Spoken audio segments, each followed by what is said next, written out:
Okay, what would you like to talk about? We're done a little early tonight. Somebody please speak up.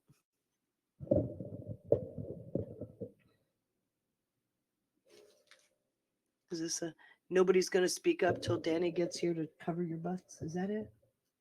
Hold the door. Say what? Hold the door. Hold the door. Don't. Yeah. Hold There the she door. is. Hold, All right, hold the Danny, they're door. waiting. They're waiting for you, Danny. You have to talk. Hey Did you guys. see the hearings today? Did you get a chance? I was working. Oh, didn't see it. Okay. Didn't Well, watch it. last night's show was fantabulous. Fantabulous. That's a new word. We'll have to add it Yeah, to the dictionary. it was Last night's show. outstanding. The show or the chat? The show and the chat, but the show was outrageous. I mean, those graphics were just top of the line. You have to say It ooh was it on was it was mesmerizing. I was so riveted. I had to listen again because I didn't know about Sobar so and far. the other Yeah. thing. That's it. We know about LIBOR and so far. We knew when we switched. Well, that was a good reminder for me because I didn't memorize that one. You did when I talked about it. It struck a chord, but I really had to dig in to go back into the cavities of my brain. I don't have a repository like you, my dear, but it was just phenomenal. And I think if anybody needed a primer on what's happening, your outline was great. The only thing I'm going to ask is that Mhm. you dedicate a show in here with all 36 slides so that it may take 4 hours, but it'll damn be worth it. This is the No, in-depth channel, don't you know? I went through 36 slides. I had almost 70. Oh, There was no way to okay. get through those. I had to get through the 36.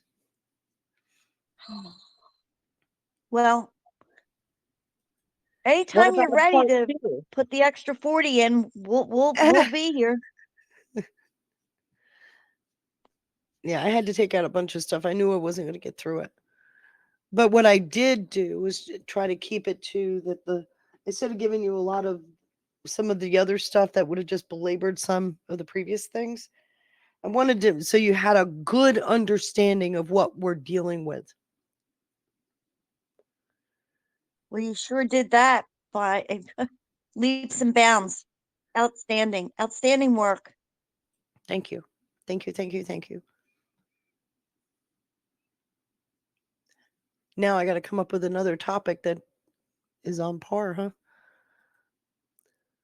What about a part two with the rest of your slides? You said you had 70 of them. Oh, Carrie, it's time for you to go to bed. Okay. I'll eventually work them into something. I didn't get rid of them. Just they're now not congruent, and I would have to redo some stuff. That's why I'm kind of holding back on them because I know they're going to come up again. I get it. I'm just thirsty for leads, and you have like the best leads ever. Thank you. Isn't it nice to be out of all that noise and stuff and really understand what the last 8 years have actually been about? 8 years plus. Yeah, they're really worried about Trump exposing that whole thing.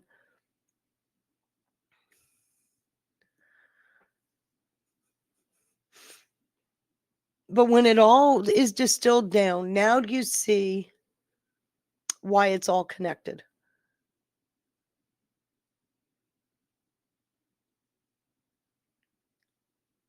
Or you don't? Oh, yeah. It's just disturbing to But realize it got that big and went that far. but do you understand why it's all connected?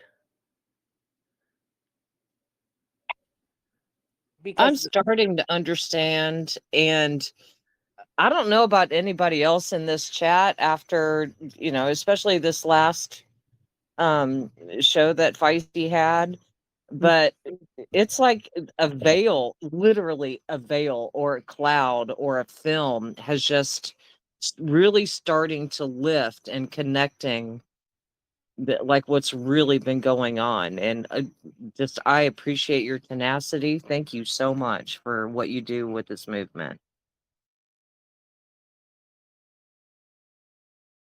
You can see how they launder that money back in for voter fraud and everything else. Well, that's why it's all connected. The purpose of what we've gone through for the last 9 years. Remember, in the past, when a president would fancy themselves trying to solve the problem, they would get a catastrophic situation would happen, a war, some kind of a domestic crisis, something would come up, and it would bring them back under. Because what it was them telling him, or telling the president, we don't care about how many people die, you will shut up, kind of thing. So with Trump, they couldn't control him, they couldn't own him, they couldn't do any of those things, which is why he was a quote disruptor. He wasn't a disruptor because he was breaking their system. He was a disruptor because their old playbook didn't work on him. So what did they have to do? They had to pull out every tool at their disposal to try to either A, keep him from being elected, to get him out of office, to prevent him from coming back into office, to forever keep him from exposing the rest of this entire system.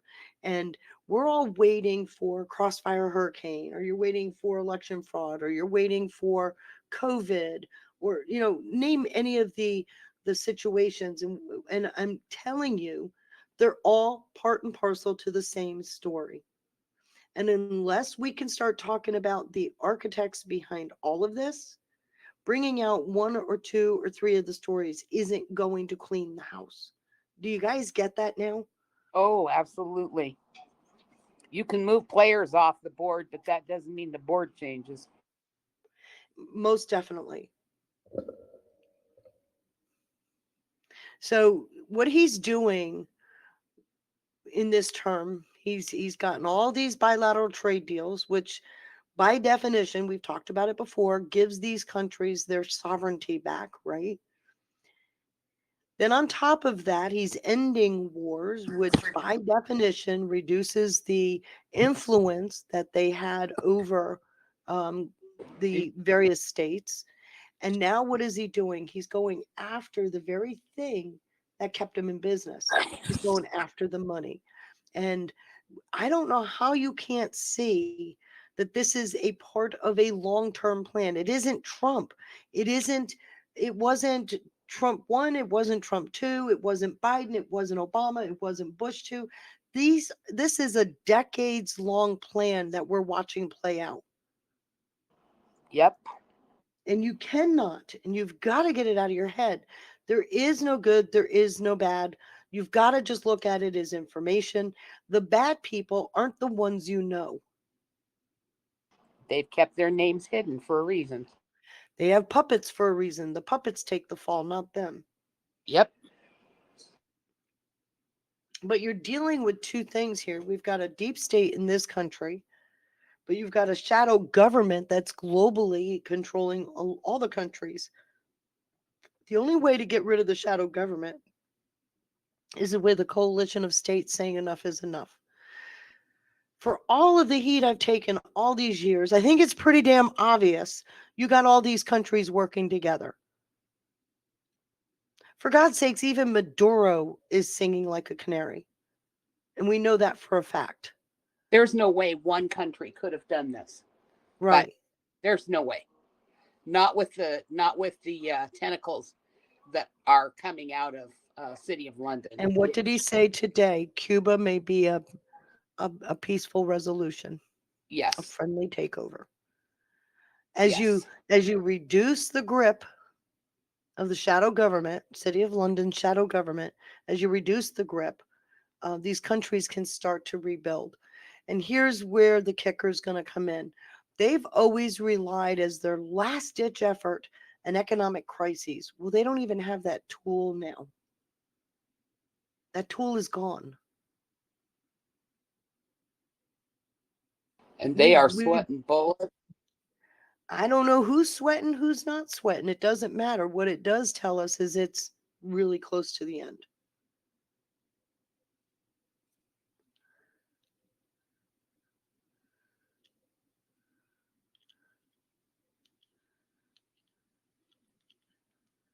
I hope, I really do hope you were kind of able to understand that from yesterday's presentation. Absolutely. No stress, just still stuck with that impatience, Gene, you Yeah, know. Oh, but there you was a could tell presentation we're yesterday? close. I'm sorry, Mungo, go ahead. Hey, there was a presentation yesterday? No, there was no presentation. I sat on my ass and didn't do nothing. Didn't do nothing.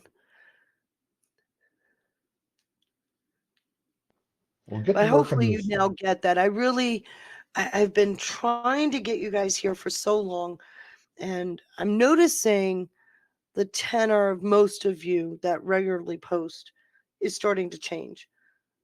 There's still quite a few of you that don't necessarily get the story, but I'm doing the best I can. I was hoping yesterday would kind of help put some perspective into this whole game as to what's going on. Well, like suddenly there's mines in the around Iran, water mines. Now that would be something that you would have considered very early on, knowing full well they do it. And when I was reading it, it kind of hit me like that's more like stuff around the city of London. Mhm. Whatever they've put in place or tried to use is what was being taken out. Maybe it's just we've been too long. I think that's the whole thing about Mendelssohn. Cry. Oh, Cripe. you know he's talking the PT. damn both. I'm Mungo. Mungo, you're going to drive me crazy. Just practicing my cheers in the background.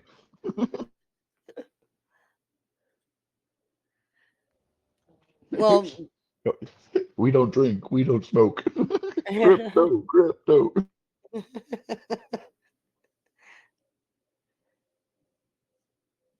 Well, I'm sure you do too. You really see where the Save Act and the Clarity Act probably come across at about the same time. They very much could.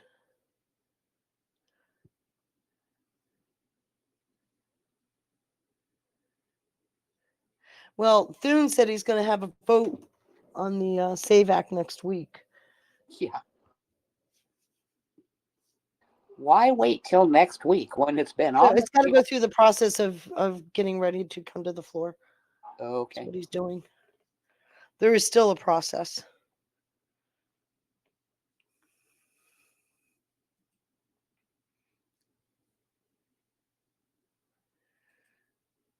And the FBI and the subpoenas on all that stuff in Arizona that are showing foreign interference, that they're supposed to be releasing that within the next 10 days.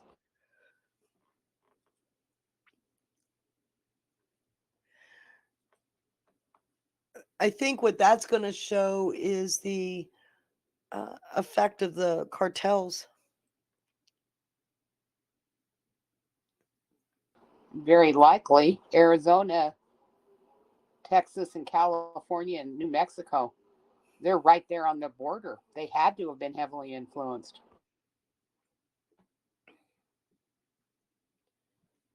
Confused because Senator Bernie Moreno, a Republican out of Ohio, says there are 3 or 4 Republicans who won't be a part of the team when it comes to pushing the Save America Act through a talking filibuster in the Senate.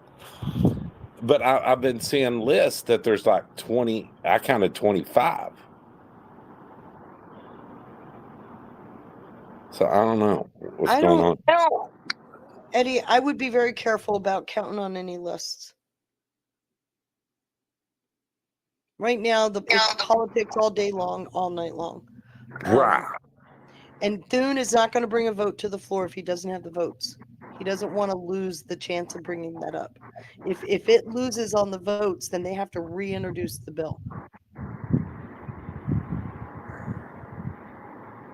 Right, because well, now he's saying Thune is saying he's going to bring it up for a vote, but he's going to bring it up for just you'll need 60. So, like you're saying, that doesn't.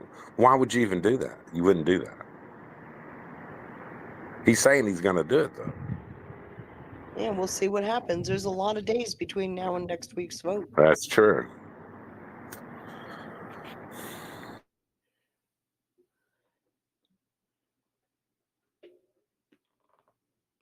I told you the other day, I think the whole thing with Paxton and Cornyn was really about Thune. Did that article that was dropped about the name of that publication about the money going to Thune. I didn't see it. Yeah, you commented on it. It's damn. Was the Punch Bowl one, right? Yeah. Oh, the Punch Yeah. Bowl article. Yeah. That might be one thing they're bringing out. Okay, so let me explain something. Punch Bowl is the name the Secret Service gives to Capitol Hill, meaning Congress. They call it the Punch Bowl. Any article in the Punch Bowl is by and between members of Congress and lobbyists. I'm going to point that out, but this is where they threaten each other.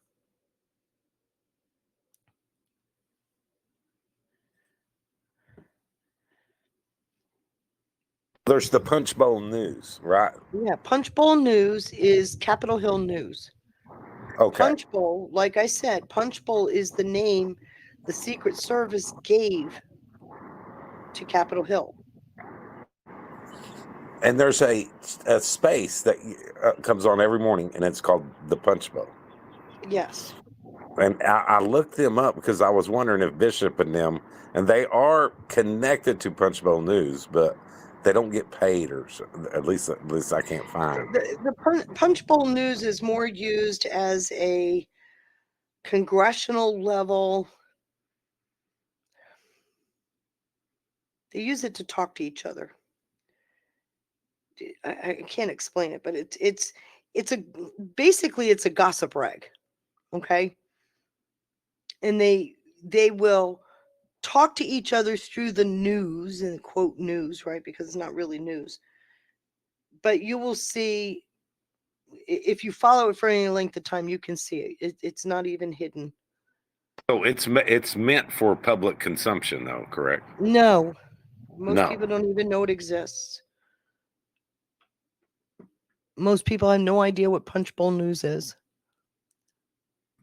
But is it restricted, or just It's not restricted. It's just not well known. Yeah. It's known in the in the DC region. I mean, we've used it for decades. I mean, it's been around for a while. But it's not generally known. It's not a HuffPo. It's not a Politico. It's not one of those rags. It's literally a congressional news periodical that's put out largely by congressional members and their lobbyists.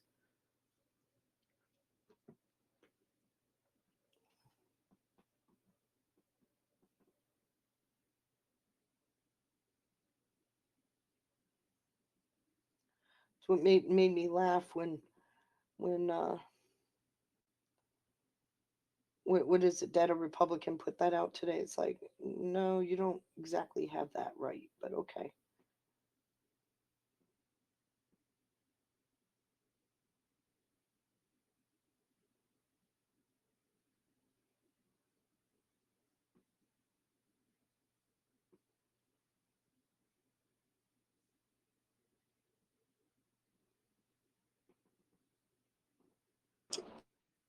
It just seems so quiet now.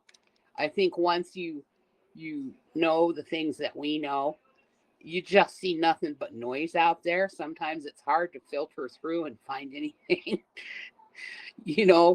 that's being posted that's like it matters.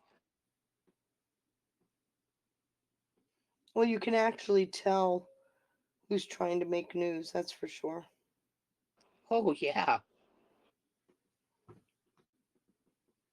I mean, like Flynn coming out today saying, I think Maduro's singing like a bird. It's like, duh. Was there ever any doubt he was going to? The strongest military in the world grabbed him by the short hairs. I don't think Maduro was grabbed the way you think. No, I think he I went think that was willingly. I think that was a neat little ploy.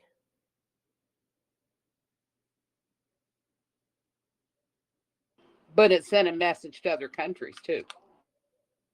Well, it sent a message to the one that needed it most.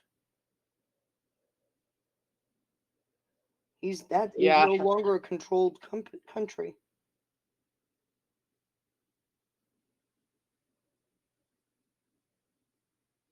Which is why Cuba is likely going to stand down. They're stuck. There's going to be a huge humanitarian aid needed down there after they get in there.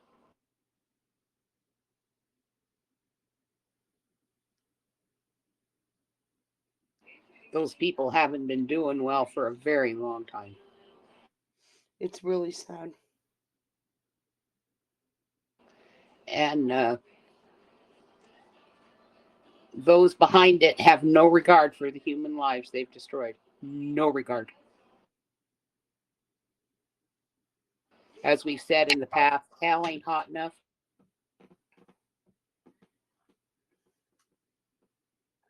I put on the board now. As far as I can tell, this guy is legit.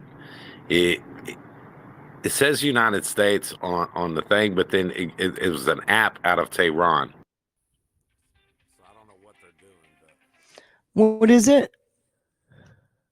it's a letter from a guy that finally got on. Okay, you just went real quiet, Eddie. Hold on. What happened to your mic?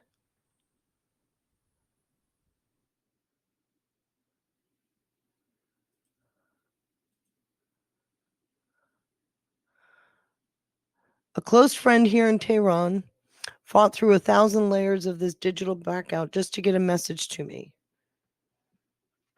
Okay, this is from Decado. I am putting it here so that the dysphoria of the Western pundits can look it in the eye. They said, when I finally break through the blackout, I am greeted by people sitting safely outside, preaching their anti-war worries. They cannot fathom that the mullahs slaughtered 40,000 of us in 2 days. We are being psychologically tortured by their moral grandstanding. Those of us inside this cage know that cutting out a cancer is going to hurt. We are willing to take that pain because it is better to die once than to be tortured every single day. If this war stops and the regime survives, we are all dead anyway. Our execution dates are just get moved up. From the massacre of January until the first bombs fell, I cried every single day. When the strikes started, I was finally happy. But reading these anti-war takes physically crushes me. It feels like 100-kilo weight on my chest. It feels like these safe, comfortable people are grabbing me by the arms and handing me directly to the Islamic Republic to be raped. We are embracing the fire and the fear because this is our last chance to end the nightmare. And yet, your peace posts multiply our terror 100,000 times over. Hear us clearly. Silence the cowards who speak against this rescue mission. Every time you preach peace while we are locked in with our butchers, you are pouring water directly into the regime's mill.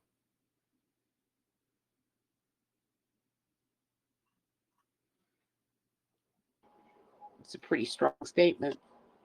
You know, years ago, when I was still doing shows, I had one of the freedom fighters get in touch with me on at the time Twitter. I actually put his slides. He sent me a bunch of slides. Put his slides on a deck that I did for the presentation. And that same message came through then as this message is now. We are willing to die because we only got one chance to do this.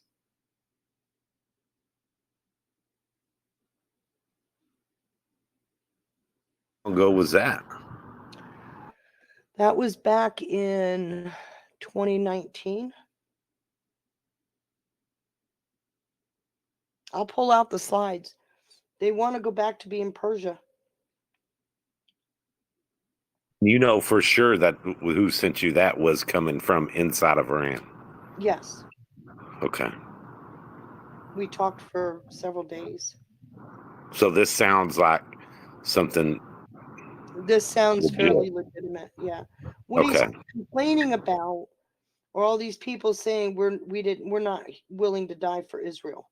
He's complaining about everybody going after Israel, and you know, the anti-war crowd, if you will.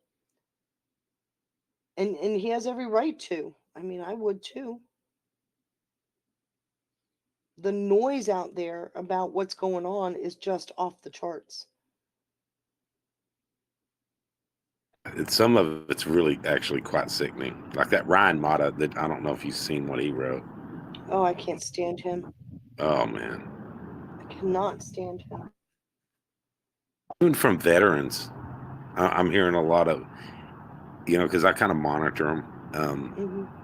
From veterans, I'm hearing a lot of just anti-American. You know, it's almost like they're rooting against us because it's all the thing Jews. is The Jews. there's an active thing going on right now, and if I had insight into this guy, I would let him know. Ignore that noise. This is also political. What they're trying to do is strip away MAGA base. They don't give a shit about Iran or anybody over there. They don't give a shit about anybody. They what they care about is winning the next election. And so all this noise right now is designed to try to get people to walk away from the MAGA base. That's the same analogy I keep coming back to as well. Same thing. We know since September they've been saying, or since October, they said the only hope they had is to use Israel as a wedge and peel off votes that way. They've said it.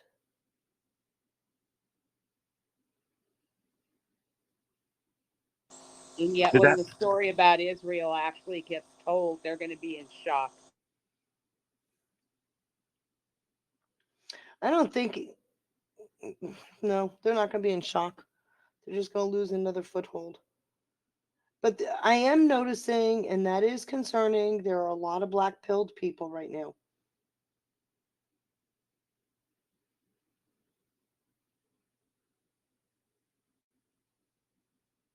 That starts making me think of the more larger scope of it, and the narratives that were sown a long time ago. You know, and now those narratives are almost they're being weaponized. Yes. And pushed back. This is all they got left. I mean, they've got to change the electorate.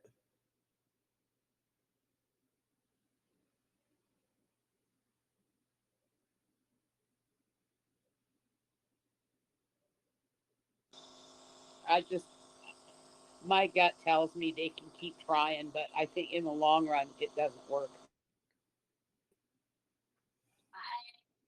Oh, hello. Hello.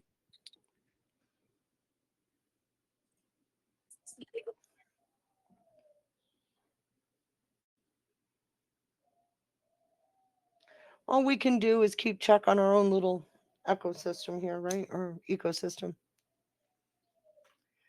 You're not going to people are so buried in the noise.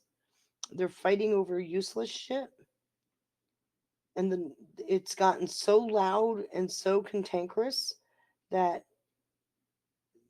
nobody's even hearing anybody anymore.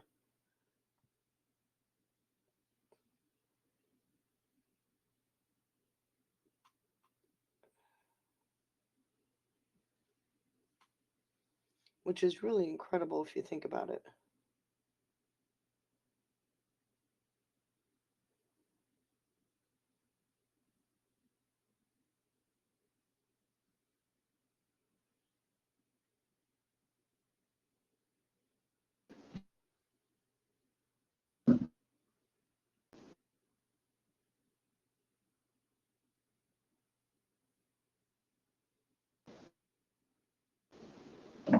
Feisty?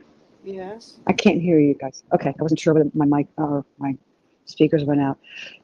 I'm going to push back a little bit because I don't think it's quite so bad as we think. I think we're getting a very bad impression, but I think we're sort of at the end of it, and people are so frustrated and they're tired of it, and they want a conclusion. They want the climax. They want the whole thing to kind of open up and let us see.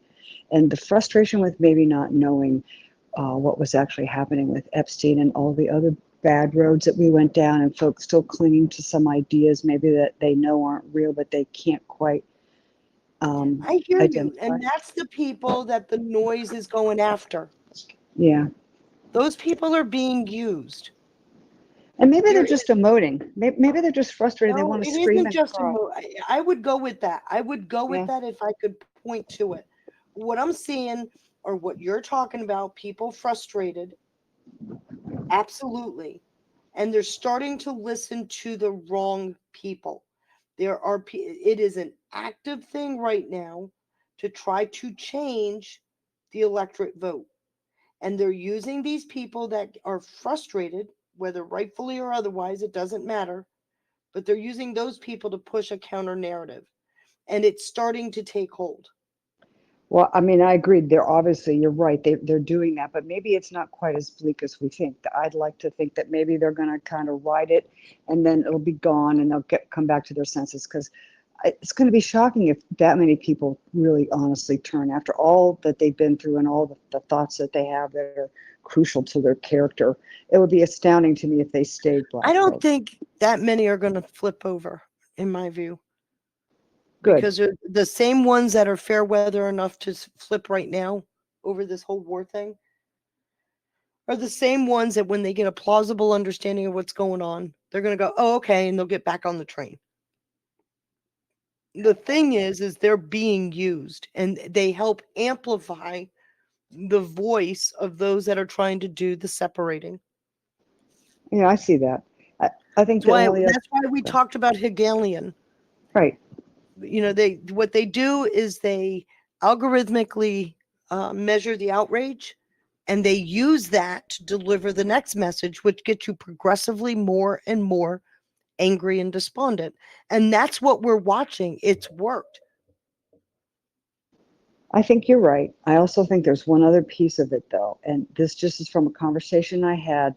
The energy out in the world right now, it's I don't know what the real term is. It's colliding, because people who I don't see very often, who I just ran into, are saying, you know, I'm out here driving and I'm just damn annoyed. I don't know what it is, but I'm sort of angry and I'm just sick of everything. And you know, that kind of rhetoric where I'm thinking they're feeling the vibe of what's going on in the country. They don't really know what they're reacting to. Maybe there's some of that too. There's this anticipation and this whatever. I hear you, Angela. We're not talking on different sheets of music here. Right. It's that person who's angry, doesn't even know why, that's being used by those pushing a counter narrative. That's why they're getting angry. They're hearing all this counter narrative stuff, and it's making them question reality. And I agree with you, but I'm talking about people who aren't even hooked in, really, that aren't. They don't have to be hooked in. That's how loud it's gotten. I've seen it in so many different circles. That could certainly be, for sure. I mean, I'm not really disagreeing with you. I'm just trying to be more hopeful. But yeah, I think you're right. It's not permanent. I don't really, for the feel most part. like they're going to win. Yeah, good. Good. I don't. I think all of this can be resolved with some disclosure, which is coming. Yeah, let's go, man. I wish it would hurry. I mean, I'm like everybody else. It's like, damn it, I'm tired. Just move on. Yeah, I know. I agree. And I Even do me. think the Epstein stuff is a great breaking point, by the way. I agree. It's going to be crazy. I mean, I guess we get our own version of the but we don't So instead we do whatever. But yeah. Point taken. I hope it doesn't last long. You and me both. For what it's worth, People are easily swayed, and I'm watching it. Unfortunately, they are. And they Yep. tested it like there was nobody's business after the election. Well, how do you think the Act of 1871 made it around? How do you think MedBeds made it as a story? How do you think any of these wayward stories that were out there, they were testing the wherewithal and the intellect of the group? And then what happened as people started to realize there is no Nasara Jasara? They started to get despondent, and we saw a flood of blackpilling going on. So, on top of losing the election, then the reality that they were lied to about these things, more and more people blackpilled. Trump got back in, they got back on the train, but those are the same people that get on the train only until. And the only until is it looks like we're going back into a war footing. Our economy is to hell in a handbasket. Then they're back off the train. These people are back and forth, back and forth. They're angry. They're despondent.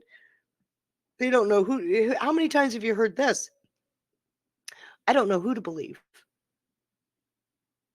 Those people are called the Sunshine Soldiers and the Sunshine Patriots. Patriots, Right. yep. So what do you think finally happens to them then? Where do they land?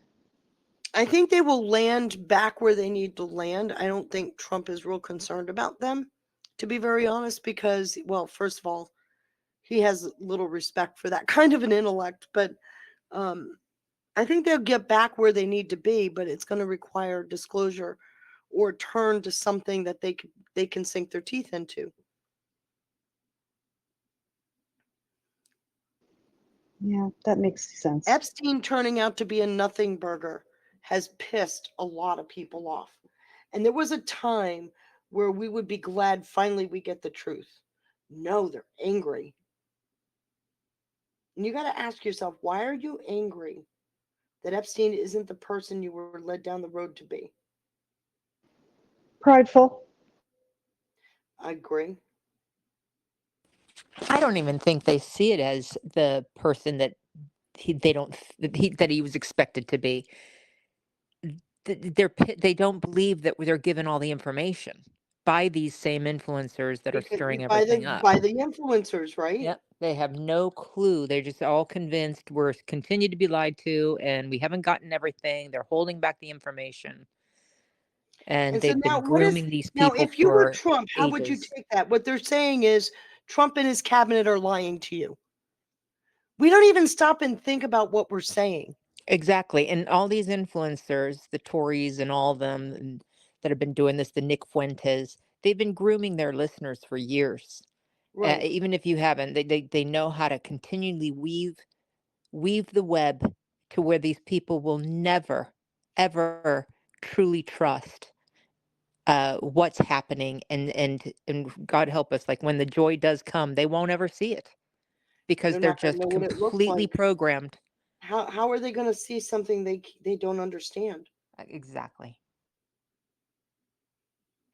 And And I'll it's tell you, sad, the but the it's a Gen X, reality. I'm sorry. sorry, if I may, the Gen X males that were really coming on board, and we had the Charlie Kirk and the revival, and they were a huge base. They were probably the number one base that won Trump the elections. They're the ones going over to the like of Nick Fuentes and Ian Carroll, and they are eating up what they're spewing. Israel, Israel, the Jews, everything we just covered with Epstein, and they are not budging. It is like that's the base that helped Trump, and Gen X was Gen X was after Gen Z males that helped Trump win this past election. And I'm not saying, I always hold in hope, and God knows we know the wallet wins at the or is where people go with their votes, is with their wallet. So please, by the midterms, we see some major shift financially. They'll come back, but if they continue to listen to these losers, they are entrenched. The saddest part is you can try to inform them otherwise, and they don't want to hear it. Oh, they're that age that no, we know better than you. Like, you're wrong. And they just flip the same script back. Like, well, then you need to change how you're thinking, expand your thinking. It's not good. Trust me, I get it. I really do get it. And it's been disheartening to watch. And there's nothing you can do about it. I am so sick and tired of the whole conspiracy narrative. Mm-hmm. I'm so sick of it.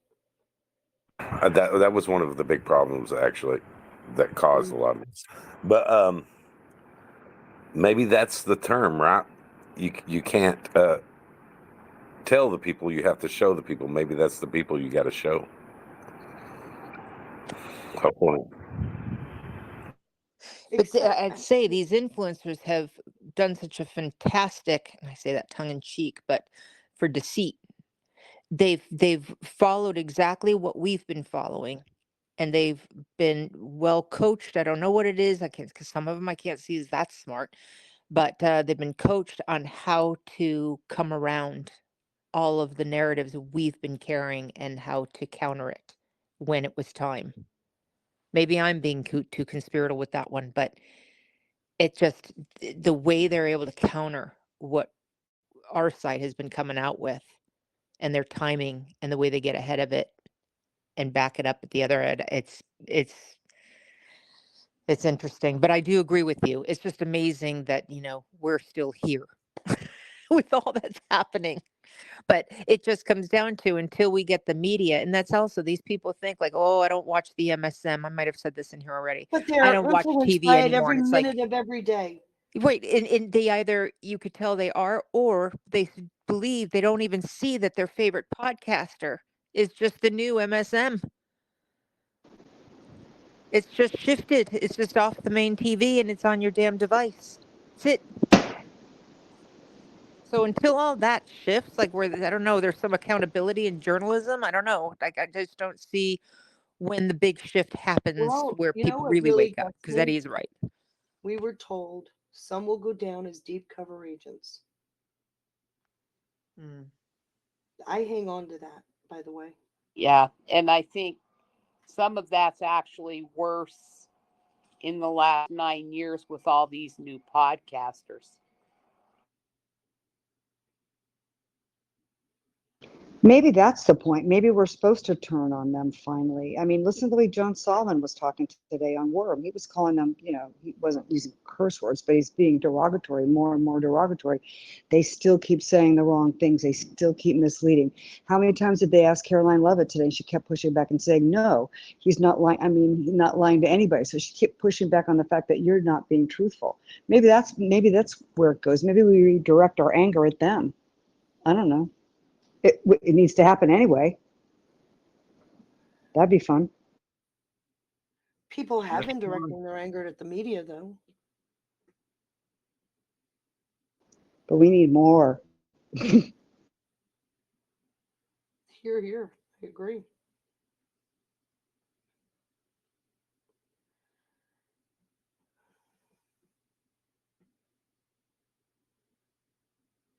I'll have to tell you, for people who voted for Trump and are now second guessing, I have one answer to them. Fairweather Friends never come out smelling good, ever.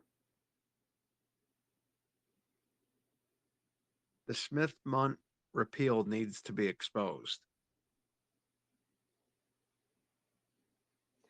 That was a Republican congressman that put that through. That's another thing, people, they keep going after Trump. I mean, after Obama. It wasn't Obama. I've proven it in here many times. It was an actual Thornberry, Congressman Thornberry, that put it through. They snuck it into the NDAA.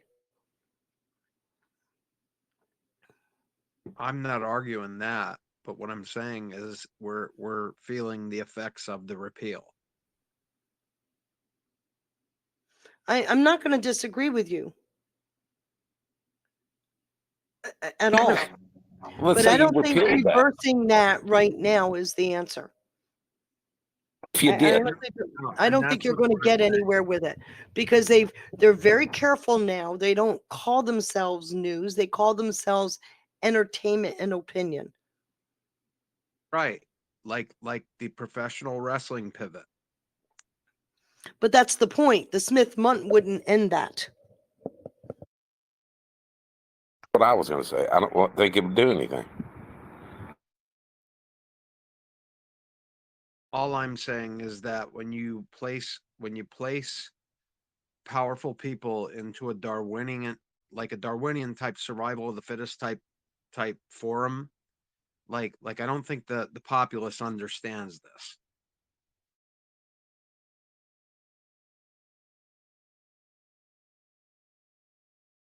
Like I said, you can repeal the turn back the Smith Month right now. It won't change anything. Opinion and entertainment do not fall under the Smith Month. So nothing will change. You'll get a John Solomon out there being careful with the news, but even people like Gateway Pundit use opinion and sensationalism, not necessarily news. So it doesn't fix the problem.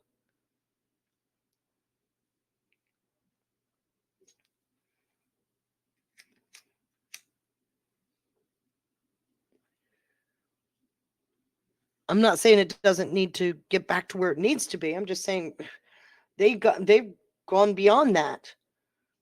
There's a reason why most of the cable networks call themselves entertainment. Even if they So they call don't have themselves to. news. I mean, news is sometimes very subjective, right? Right. I mean, you can spin news and you still not violate the act. So I thought it was more to actually keep the government from propagandizing the American citizens. That's what Smith Month is about. And they repealed that. That's different than a free press, right? I don't The First understand. Amendment. Like the First Amendment would cover the press. Maybe if they're lying, right? And maybe it wouldn't. I mean, you could go different routes, FCC or whatever, violations and things like that. But I don't see how the Smith Month would control the press. It's supposed to, because they're not supposed to propagandize, which is what most of the news is propaganda. But like I was saying, though, this isn't about the Smith Month. They're not reporting the truth because they get away. They hide under the vernacular of entertainment. And as long as they're able to do that, there's nothing to stop what they're doing.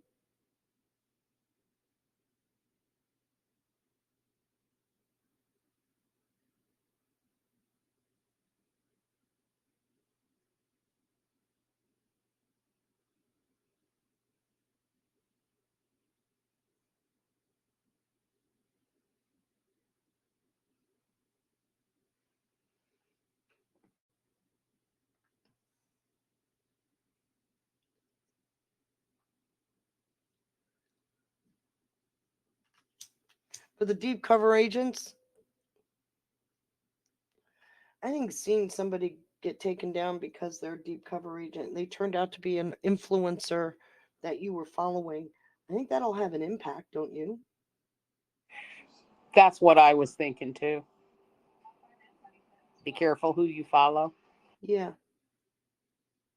That wasn't said casually. No.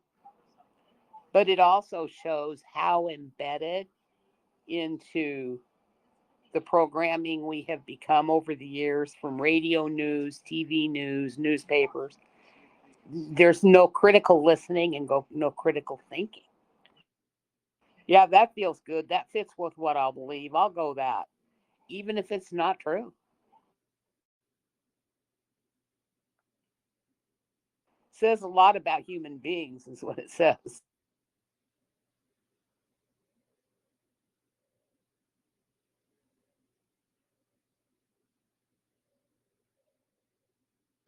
Whoever's behind this plan, they had a great psychological understanding of humanity.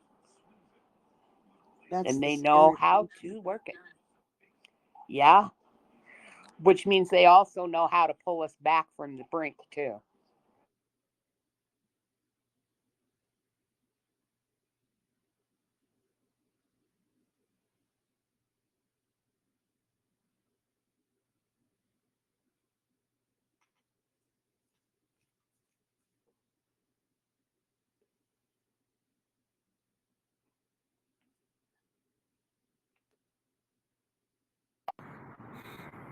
Yeah, the Smith-Month Act, as far as I can tell, it was only directed at government, right? Now there Okay, is so precedent, though, the right? Smith-Mundt Act, just so you have the full thing, the Smith-Mundt Act allowed for propaganda in war zones, but they were not allowed to use that propaganda on Americans. That's right. The repeal of it allowed them to use it on Americans, and the way they did it was they said they needed to continue the propaganda on the Somali community because there was such a huge Somali community.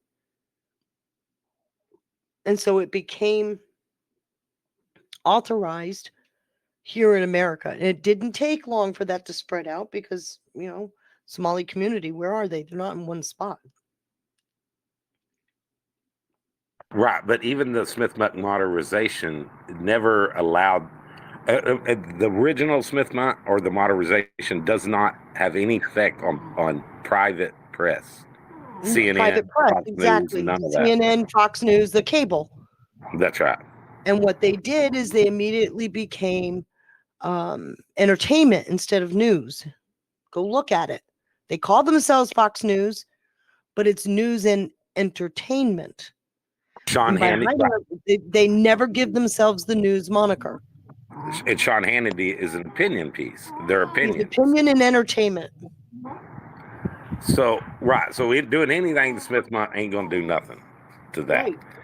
And It doesn't fix a dang thing.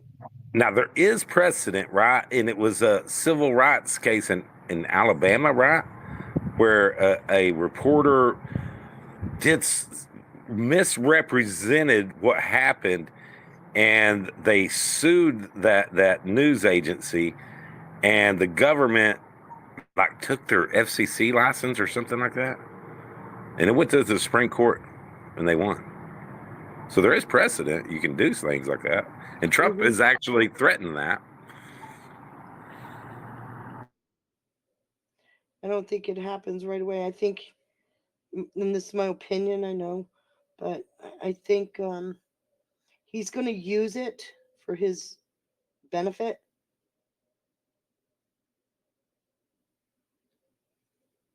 Yeah, in courts, you better have a really good case before they're going to rule against the First Amendment. Better have a good case. I think something's going to happen. And the foreign influence on our news is unbelievable, which is something a lot of people don't get either. They don't understand that.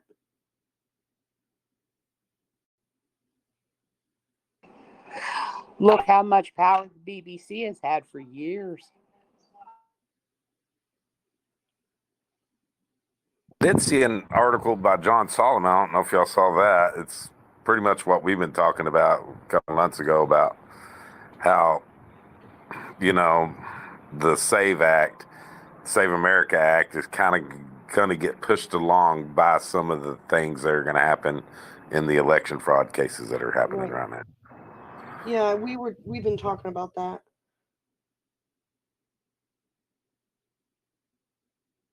He's putting out another. He said 3 weeks in the next few weeks, but he said that 3 weeks ago. So He's been saying that for so long now. John Solomon keeps date fagging, man. I don't know why. Because he didn't follow Q, where Q said don't date fag.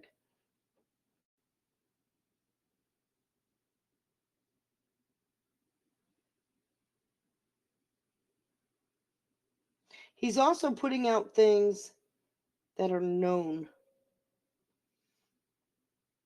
And I have to believe, because I don't think John Solomon is dishonorable.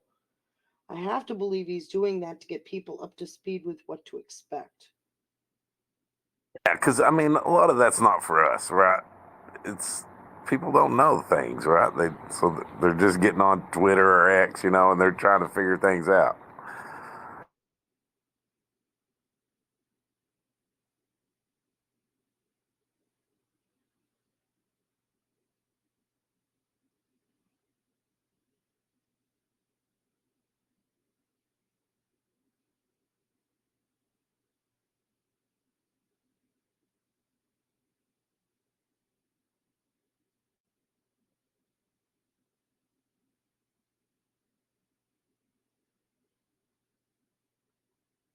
It just seems so quiet when you're not watching the noise anymore, you know?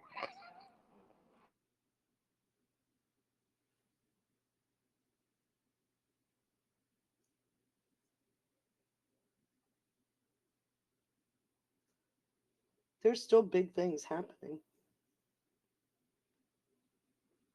Yeah, big giant things.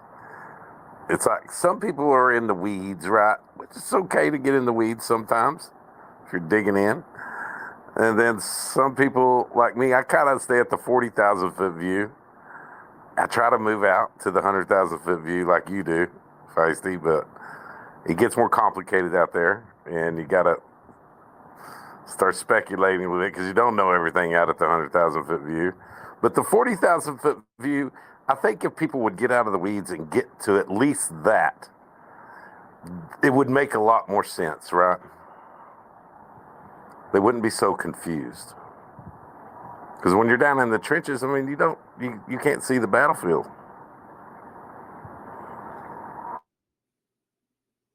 I submit people don't want to see the battlefield.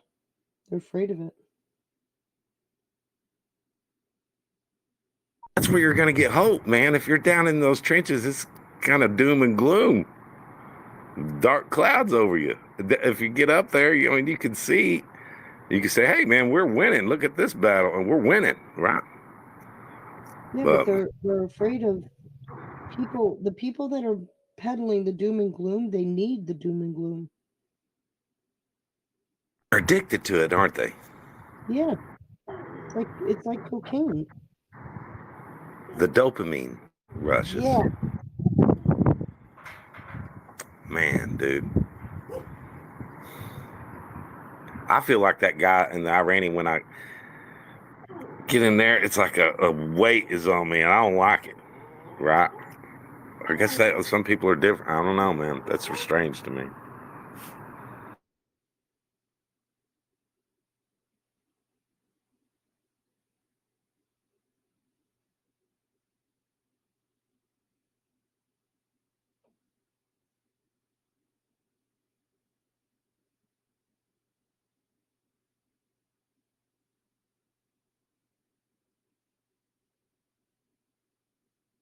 I don't get in the weeds. And sometimes you got to get in the weeds, man, because you're digging on I didn't think I got certain into subjects. Well, okay. But No, you're right now. You're out there at that 100,000 foot view trying to figure this thing out. Kind of like Promethean action. You're out there trying to looking at things, right? Which, I mean, it's great. It's a great thing because that could be the big picture right there, But like I say, you don't have all the information out there. You don't have all the information at 40,000, but it's a little more clearer there.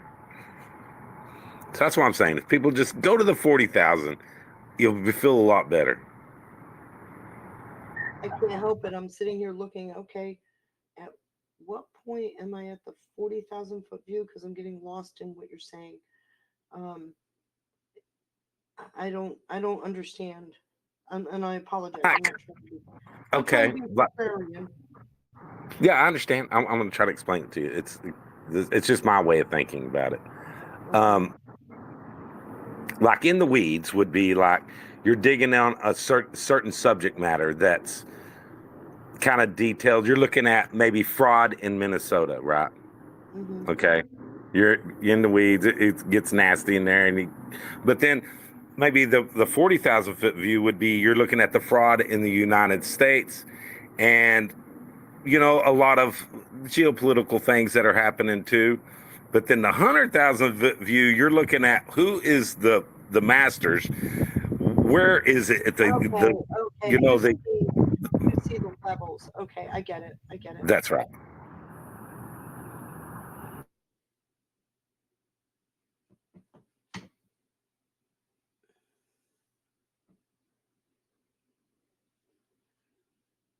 You see, now I start at the top and work down.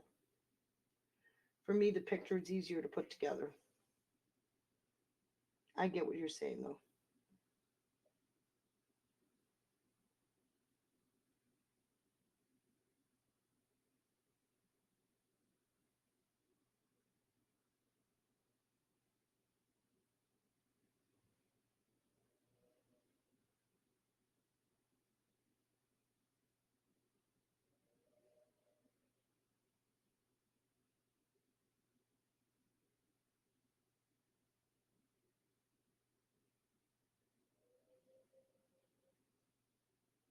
Bravo, Eddie Kane. Bravo. For what? Seem to have killed the conversation. Oh, no, I'm just sitting here thinking about what he was saying. Not you, Feisty. Like Trump is looking like, I mean, I don't know, at least 50, 75 years out, right? He's not looking at 5, 10 years. He's setting his nation up for the long haul. That's what black box thinking does. Black box thinking looks at what your decisions are today and what the impact could be 100 years from now. And that is Trump to a T. And you can certainly appreciate his doing it because I'm just going to say this. For a lot of people, they think it's all about corruption. You know, good people passed the laws that were leveraged. They didn't do it because they were doing something nefarious. They did it because they thought they were doing the right thing. And then it got leveraged.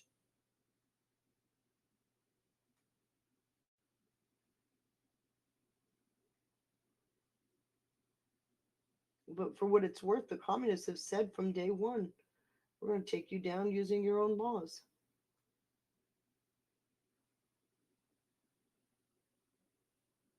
Trump said it himself. I mean, Hillary Clinton was questioning him about his not paying taxes. He's saying he obeys every law. But so if you don't like it, pass another law. The law. Yeah.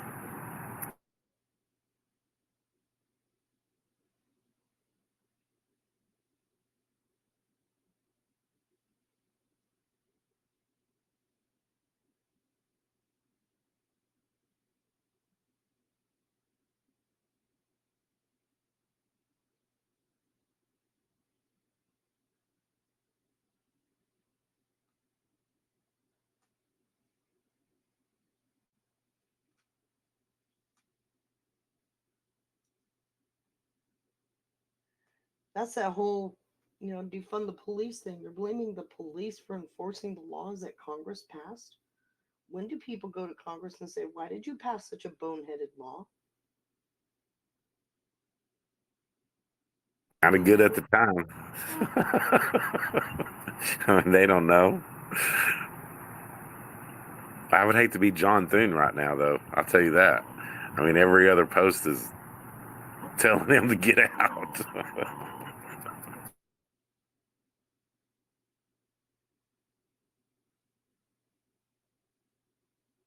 It's funny because Cornyn's actually coming out smelling almost like a rose.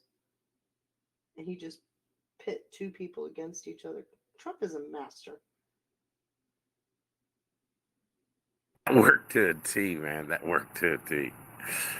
Oh, Cornyn's getting ratioed heavily. He even actually tried to start a fight with Ken Paxton today, called him a clown or something.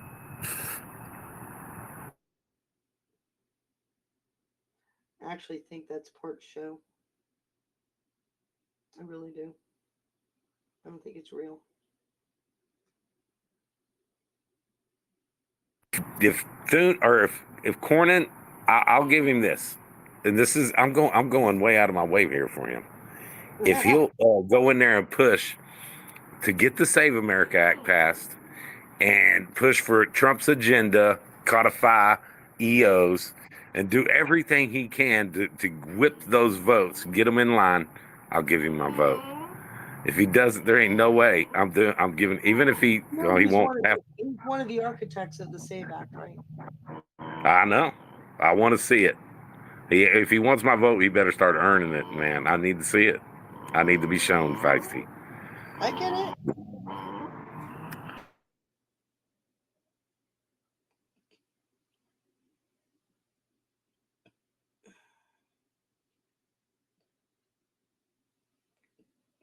But I can also tell you there were people that aren't happy with Paxton.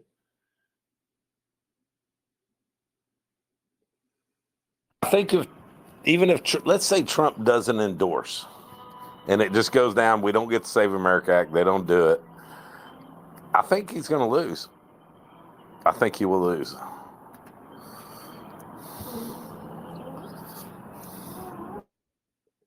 I will be voting for Ken Paxton. He should lose, don't you think?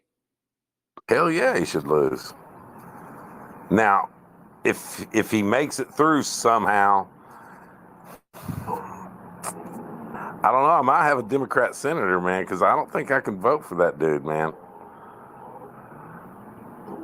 I don't know if I can vote for him.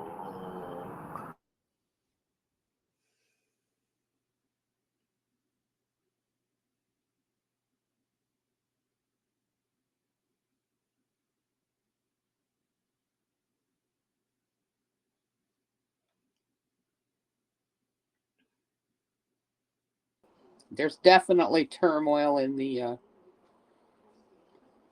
voting this time around.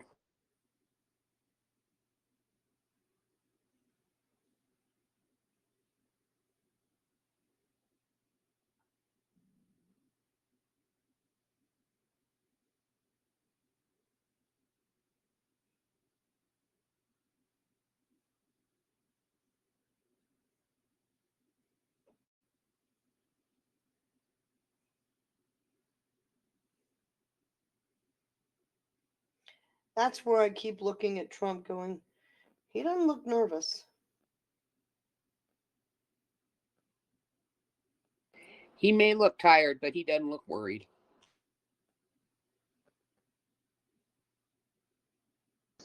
The thing that always blows my mind is trying to figure out what's going to be the thing that puts everybody back together. You know, how do we get united? I just, sometimes I think that's getting more impossible, as much as I don't want to believe that. The divide is We know wide. for a fact we are not going to be a unified country. We were told that from day one by Q.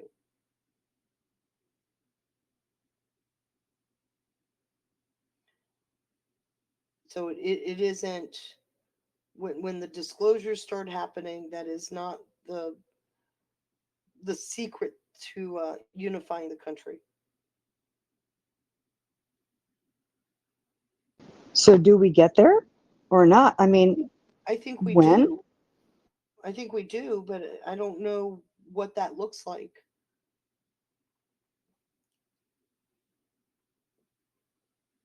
But if you read the Post, we are not a unified country and riots are being planned.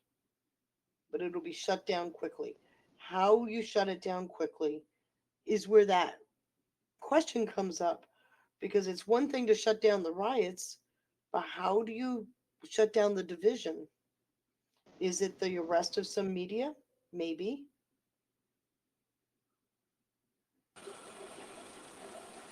It wouldn't hurt. Plus, the that kind of goes into the influencers too. You can't have people in there stirring this stuff and aggravating it, and without them being held accountable too. I thought Save the Children was supposed to be what would unify the country.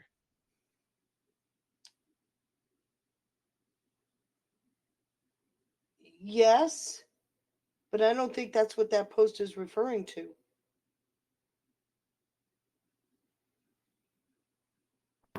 Fraud.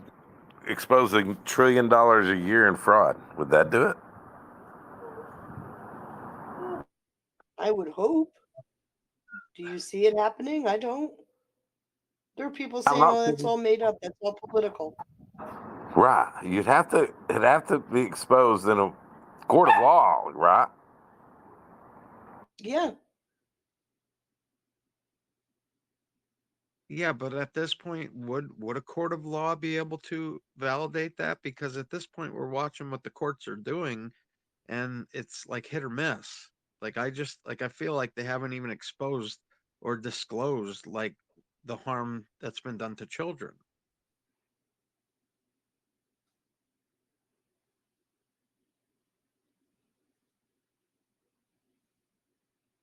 I think part of it is the vax schedule. Right. I think a lot of all of this comes down to what's harming the children: the medical, the vaxes, the education system, the such open movement of illegal drugs all over the place. If you're going to save the children, you've got to fix all of that. Agreed. And again, I'm a teacher and I see it. Like at this point, to gain eye contact from children is a win. That's so sad that that's happening too. And I know that. It is. And I mean, It's, you can see it, like by the way, toxicity look up, is if you're a a teacher, major look up reactive attachment disorder, because that's what's happening. And that's right. happening because they're sitting in front of a TV or on a phone. They don't have human contact. I agree with you, Feisty, because before I was a teacher, I worked in the juvenile justice industry, so I'm very, very familiar with the diagnoses. And it's a different type of like what you're explaining is a different type of reactive, like a different RAD type diagnosis. Like it's a technological type RAD diagnosis. Yeah, But it doesn't have to be the same red, but right, right. it's got the same effect. But I believe the vaccines are going to play the most major part because toxicity is it's at this point these kids' bodies are fighting like they're in fight mode regardless of whether they're a runaway, like if they're the type of people that run from problems or if they just freeze, their bodies are in fight mode constantly.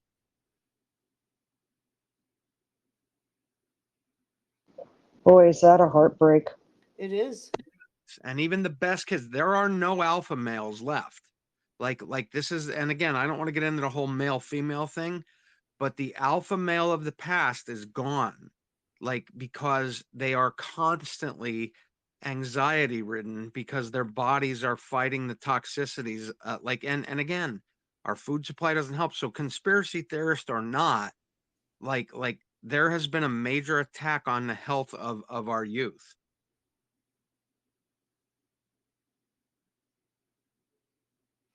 Did you see the movie Melania? I did not watch it yet. No. She okay, so what the movie is, just so you know, she took cameras around with her for the 20 days before this last inauguration. And in the course of doing this, she was having meetings. Like she called up Bridget Macron. She had Queen from Jordan, um, trying to pull together a coalition of people that will work together. And one of the things she spoke about was that the kids aren't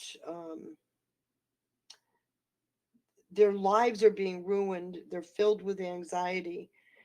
She's pinned it to um, too much use of technology. And Queen Rania was saying that they've implemented a policy in Jordan where kids are not allowed to have a phone until they're 11, which I thought was an interesting little tactic. And I like that because how many of us, if you've been, when you're out in public The kid starts acting up. The mom hands them the phone. And they're Mm-hmm. 2, 3 years old, typical act up that would have been considered training time in the past. They just hand them a phone to distract them. Right. We often give up what's righteous and what's just for convenience, and we walked right into this one.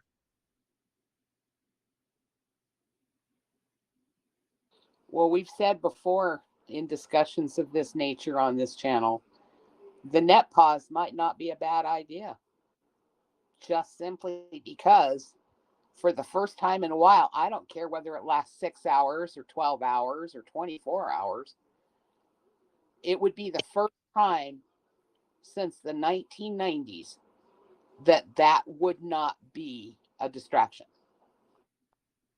100%. Like it is. It's like what gives me hope is because I can't imagine in my darkest thoughts of what more can be done to the not only the young, because I mean I think it's at the point now where people are saying the birth rates sink so low, like I can't think of how much more silent and dark things. And I call it silent because again, it comes on very, very uh silently, and like it seems like it's like for the benefit of people. Like we can't deny it at this point.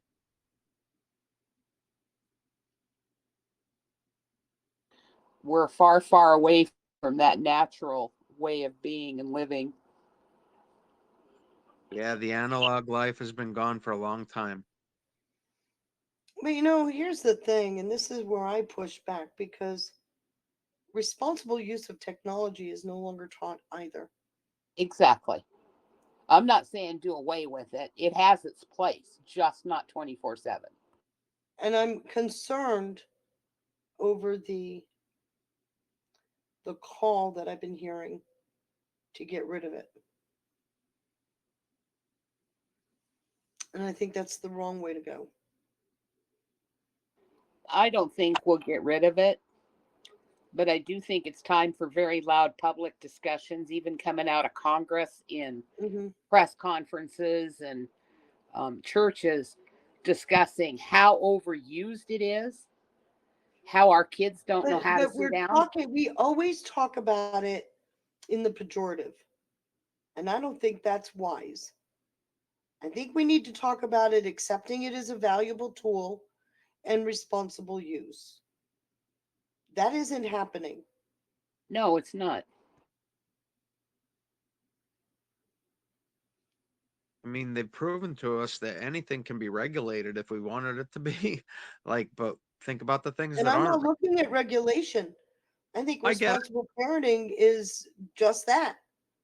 I mean, be a parent for God's sakes. I agree. I But agree I with you, don't Feisty. see that happening. That's where my concern comes in.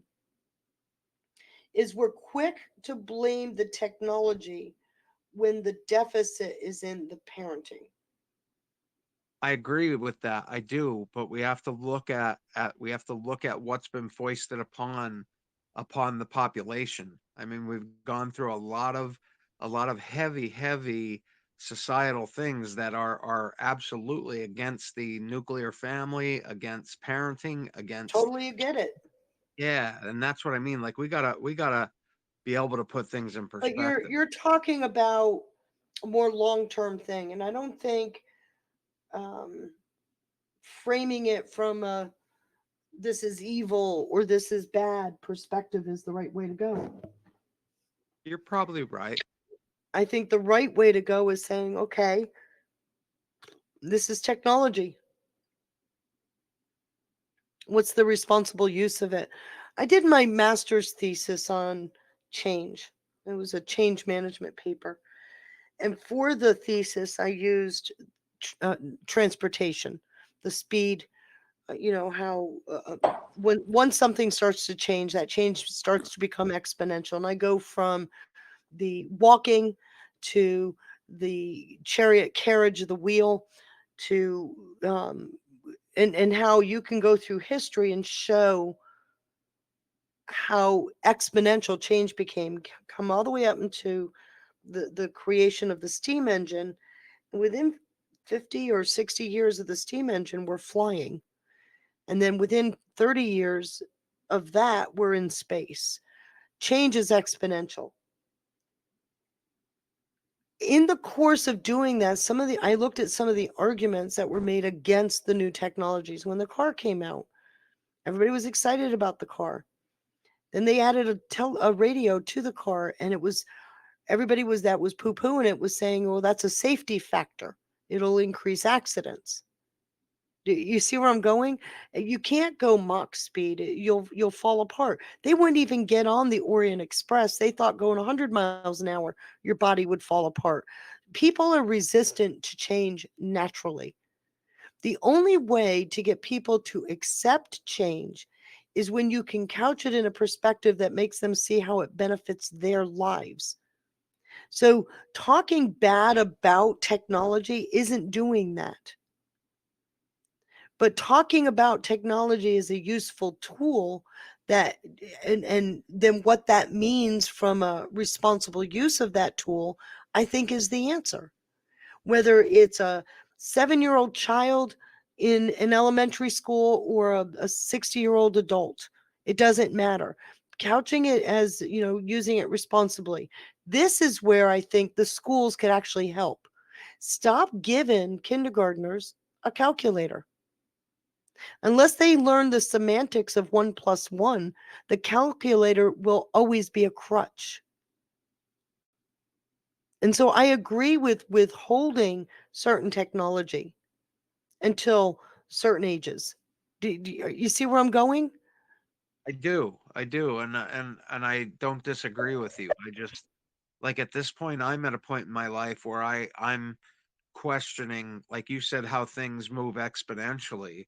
Like, I'm at the point where I believe more what it says in the Bible about there's nothing new under the sun. Like, I don't believe that some of the transportation that we're taught happened in certain time periods was the first time that they have ever been with us. So, like, it's confusing at times for me, and like to be able to reconcile it is hard. But yeah, I don't disagree with you. Not getting into the semantics when things were invented. And that's what I'm asking. Like, I mean, when you said you wrote your thesis on this, like, I wrote my thesis on change management, and I used transportation to right, highlight how change is exponential. And the paper was about solutions when you've got exponential change. How do you get in my case, a workforce to accept and adopt that change? That's what the paper was about. right. And what I like, my experience and what I'm seeing through life is that anything that was foisted upon the population was maybe argued about or whatever, but I mean ultimately accepted based on how it was placed in the, like in my mind, like I've been at the flying car thing for the last 10 years. Like I can't believe we're not there yet.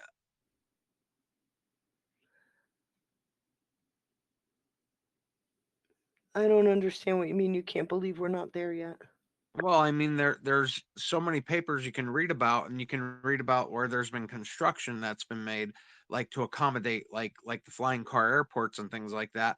We've seen the prototypes, we've seen things like that. Like I don't understand, other than the powers that be are not ready to either profitize it or whatever it is. Like, I don't understand how we're not at the point where the people are like, we want this. I Okay, mean, like, so if you got a flying car, how do the airlines make money? that matters. If you've got technology that is unlimited energy, how do the oil companies make money? It all comes down to crony capitalism.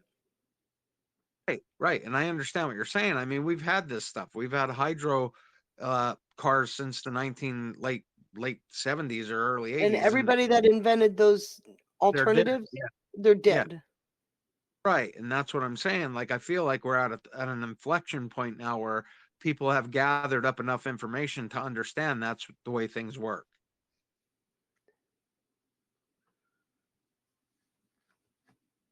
That's what, like, I feel like we're at an inflection point of truth where people realize, like, I mean, we're as dark as we can get as a society. Well, there is a point to it, though.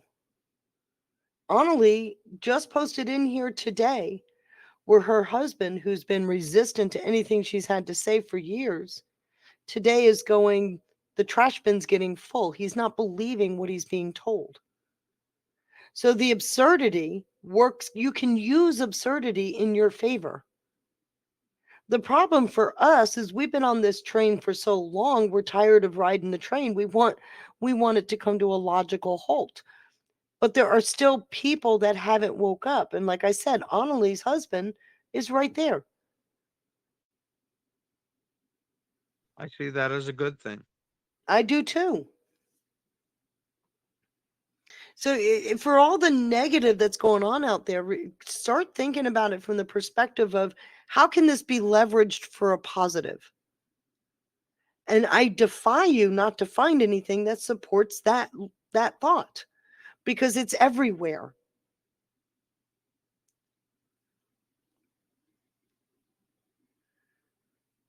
It keeps you from being black-pilled. It looks at a positive future. But there's some really interesting discussions happening outside the fray of the noise that people are missing because they're looking for the shoe that dropped.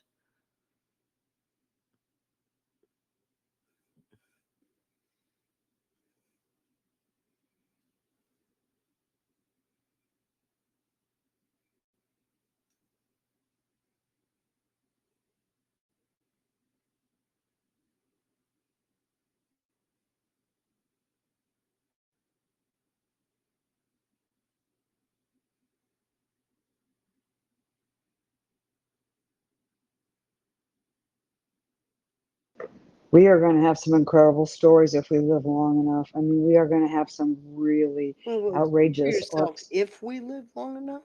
Well, yeah, I know. I need an extra 10. Yeah, when we live long enough. It's going to be amazing when we finally get there and look back around and go, God, why didn't I see it? I think that's going to start happening pretty soon, honestly. We need it. Remember that 1776 document, Feisty? I read that document frequently because I think it is one of the most brilliant pieces of research I've ever read. And it says a lot of what we're talking about tonight is in there in its own way.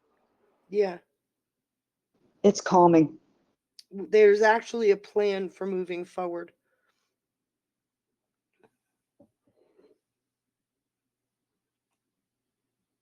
I reread it for the same reasons, because it shows that whoever's behind all this understands all these issues and what's needed to bring it all back together and head it in a better direction.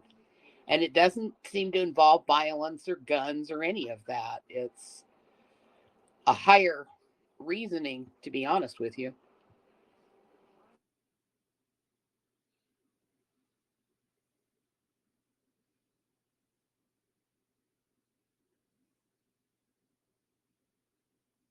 Somebody's watching out over us, guys. That's all I can say. There's evidence that that's very true and that there is a future. I'm confident. And we're really not a stupid species. I think we were more But we have intelligent. been dumbed down. Well, I was going to say we were more intelligent when we first landed on this planet. In the beginning with Adam and Eve, we were more intelligent. Over time, and thanks to manipulation and that kind of thing, it really has turned down the dial on that.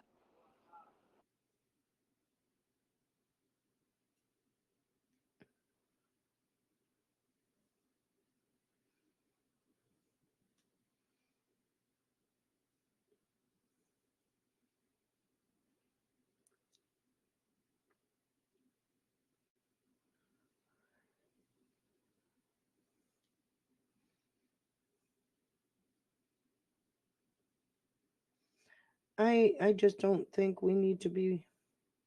I understand the stress that people are feeling. I get it. We've all been feeling it.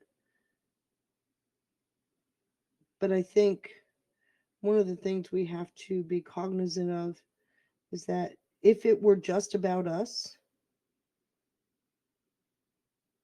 we would have ended this 6 years ago.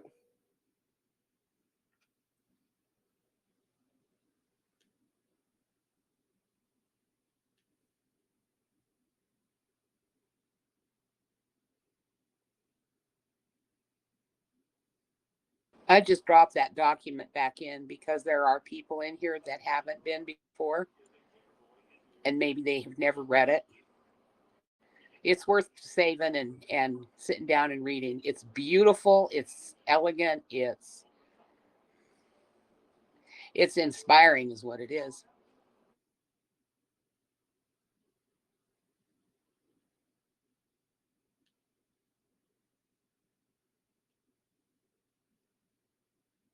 I pulled that down from the White House site the day they published it. And it was the first thought that I had was like, wow, we're actually thinking into the future.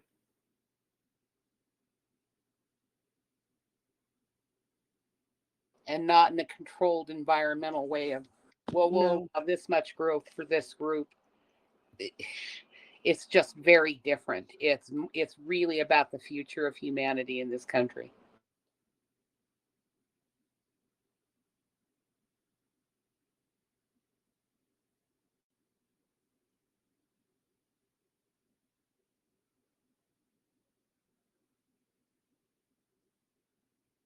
And that was written in the last administration. Yep. I remember when we came out with that when we found it. It was just, it kind of took my breath away. It was like, oh my, I have so much more faith now than I did.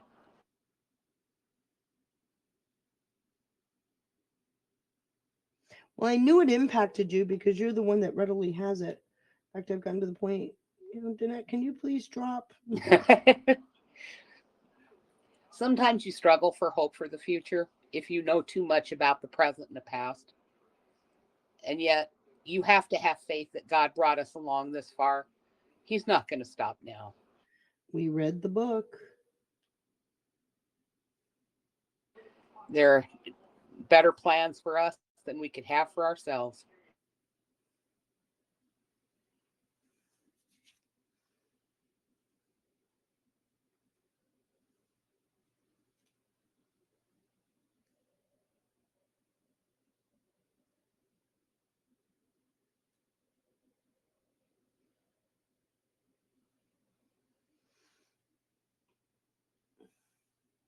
And just remember, God's delays are not God's denials. But damn it, God, please bring XRP in. You know how much that would free people up to start thinking in a higher way, just knowing that they're not stressed. You know, none of us want to worship money, and we don't do it willingly. But when you're worried 24 hours a day about bills and food and the basic necessities of life, it's hard to look up very far.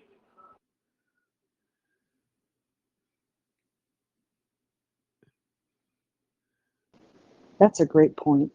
We don't really do it willingly. We don't, but we've been manipulated into this position by somebody else having control over the things.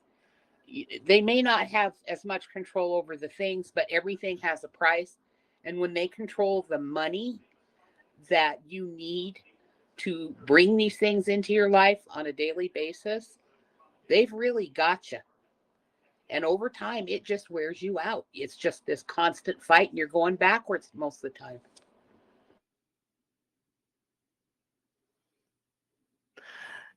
Carrie, I'm just now seeing the timeline. I'm sorry. Carrie made a comment about crimes against children having to do with vaccines and pharmaceuticals. I think that's only part of it.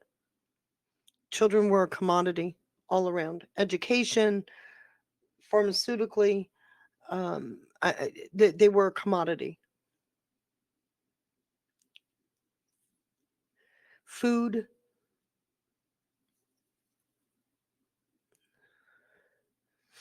even, I mean, all the cartoons they watch, when your children are made into a commodity, you frame them for the person you want them to be, not what they could be. Yeah, they were like a Trojan horse. Yes.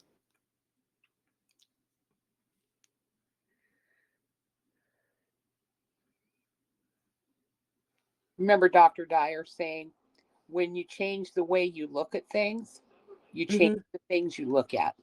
Right. I've got a lot of his stuff. I learned a lot from him. When you change the way you look at things, the things you look at change. Thank you.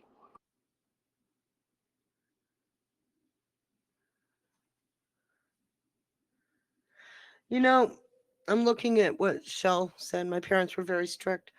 So my oldest was in her early 20s, maybe mid 20s. So it's like 25 years ago. Um got a call one night, and I get, "Mom, I just want to say thank you." I went, "For what?" She had been in a restaurant with a bunch of her friends, and the kids were acting like total assholes, and it was completely disruptive. And she said, "All I could think of is my mom saying, 'You want to embarrass me? I can embarrass you faster, harsher, more complete, and then you'll get your ass beat.'" Your mom I and my mom must have talked on the phone at night. And I Same. said to her, "So what you're saying is I was abusive if you embarrassed me in public?" And she laughed. She says, "Mom, like I said, thank you."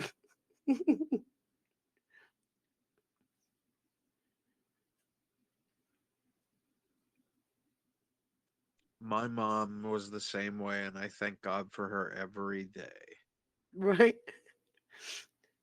They didn't try but so and so's mom lets them do it. They didn't try that with me because then they would get punished for that. Yep. I'm not I, raising I them. was I was told by many parents, "You're too strict, you're too strict." But at the same time, people would say to me, "You got the most well-behaved children." Bingo. I got that all the time. I got it all the time at how wonderful my children were.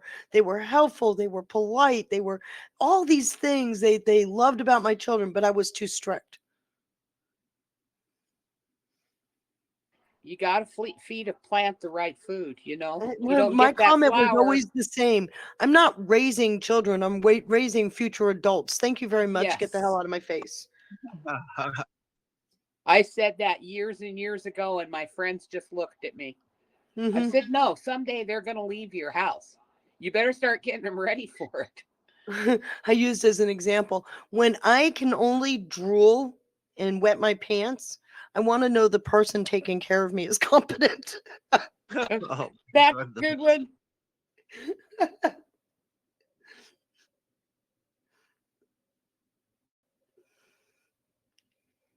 But I used to get harassed all the time. "You're just too strict. Let it go. Let it go." It's like, no. Amen to that.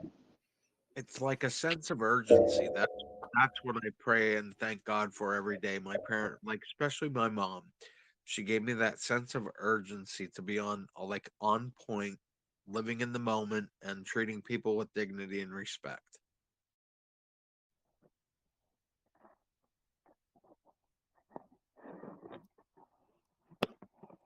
I'm thankful my folks were like that. They could take us anywhere.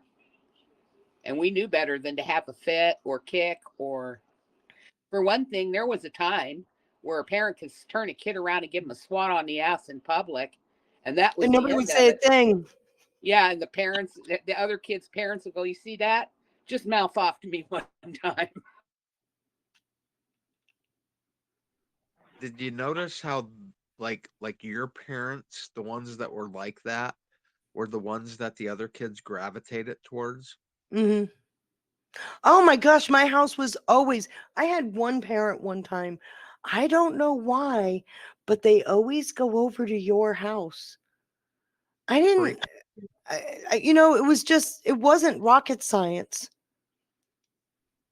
You know I what? used to have one saying I said to my kids all the time, all the time: Mama, don't do bail.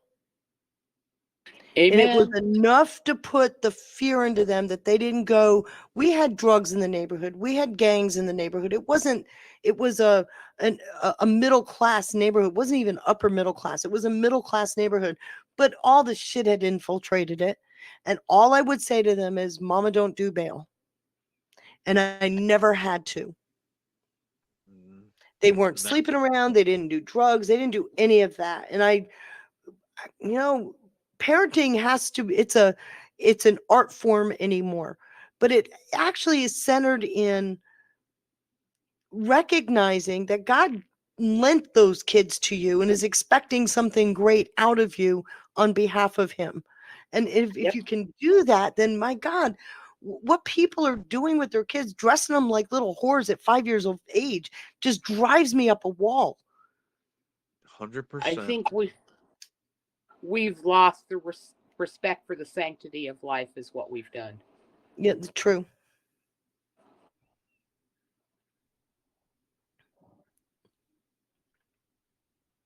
And kids like being around families like yours. I had the same thing with my kids and their friends. There's a certain sense of safety when they can look at you and know that the rails are drawn and this is the way it's going to be. And there's decisions they don't have to make because you've already made it for them. Well, there's also going to have to be a whole lot of other things going to change. The whole single parenting, divorce rate being so high. Yeah, Well, we got to there's going get to have to back be a lot of to, things change. they purposefully did that. We got to get back to the nuclear family being sacrosanct, and that's Mhm. already happening. Roe v. Wade was just a first step. Jerome, I had to be a single parent because my kid's dad left when the youngest one was born. But I saw my job as increasing and tripling, and I put Mhm. much energy into it. I didn't let there not being a father in the home make excuses for them. Oh, I couldn't agree with all of that. But my parents got divorced at, I would say I was 5 years old. Same here. My mom left for work at 4:30 in the morning. I left with my mom. I had to start getting myself up for school, my own breakfast. And I'm not saying any of that stuff's bad, but I raised myself at an early age. That stuff has to change too. I mean, I I ran totally amok agree with it. I'm and not and going I to turned out disagree, just fine, but but you turned out fine because your mother tried. yes, I understood what my mother had to do. I had friends that were single parents, and trust me, they weren't keeping up with me at all. They, it was, well, it's too hard. I said, put on more coffee.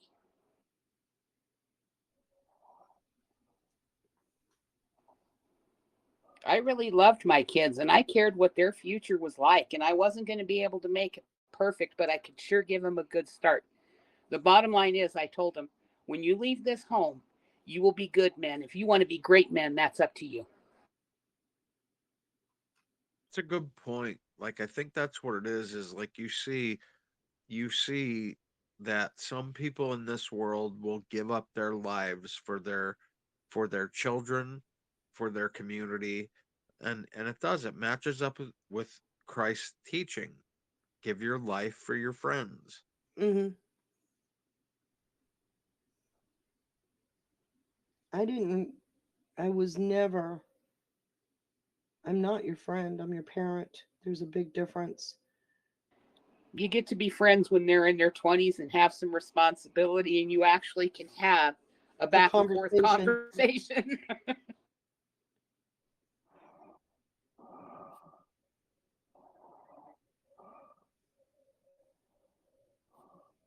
I look at my kids now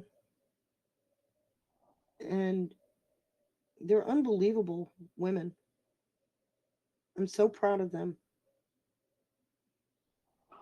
The way I feel about my kids. They've had their struggles. I'm sure your kids have had theirs. Yeah. But I appreciate what the challenges they face and how they're handling it. and they're always trying to do the right thing, even if it's not easy and even if it doesn't happen fast. They stick with it. Well, I have a bit of a uh, ego here. They Of couldn't course do you. it without me. No, I am actually very, very proud of them. They're responsible women. They do well with they're not always the decisions I would make, but they're making sound decisions for themselves. I'm proud of them. And I that's met all. the objective. I was raising young adults. I mean, I never looked at my kids as little kids. I never talked down to them. I didn't do the baby talk thing. I always found that to be abhorrent. They respond better when you don't talk to them like that. It helps with that respect thing.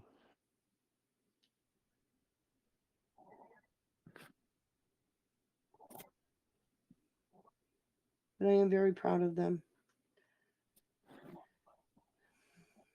Because God knows it wasn't easy getting there.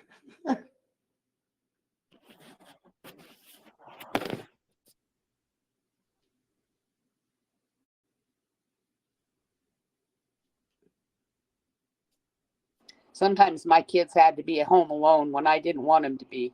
And believe me, the teen years are scarier. When they're 9 or 10 and have to be at home for 2 hours, they're more concerned about what'll happen if you walk into stuff that didn't get done. When they're teenagers, it's a little different.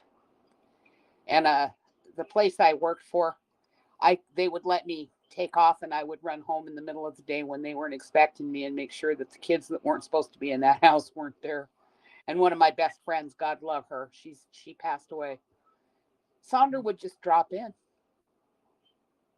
And if there was nobody there that wasn't supposed to be there, that's all cool. But if there were people there that weren't supposed to be there, she ran them out. And it took a while, but they learned. So one day my daughter and I were having a conversation. And she said, Mom, I never did that because you would have killed me. I said, do you really think I would have done something like that? And I said, because you've been saying that all your life, that I would have killed you, I would have killed you, I would have killed you. And she's, Mom, I'm bragging. She she taught me to reframe the thought of what that statement is saying.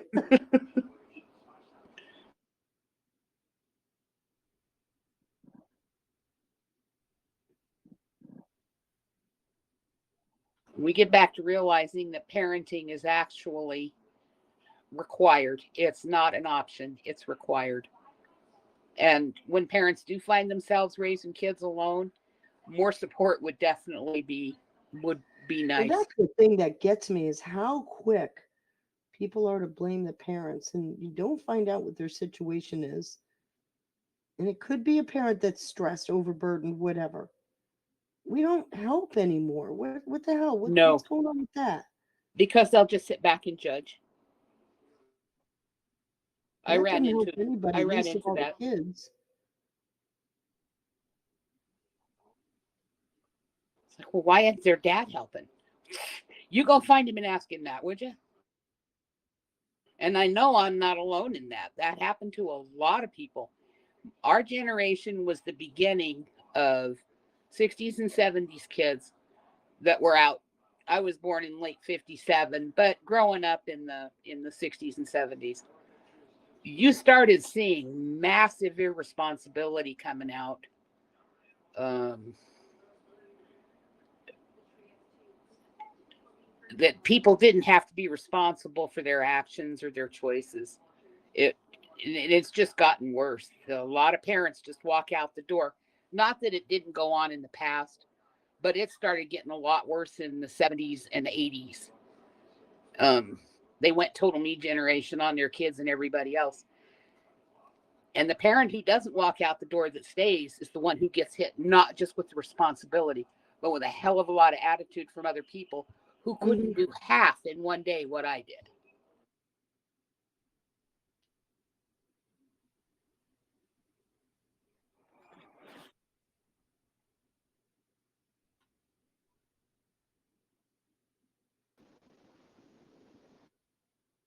So, as a culture in general, we have got to change. We have got to start looking at how out of the natural order of things we have gone.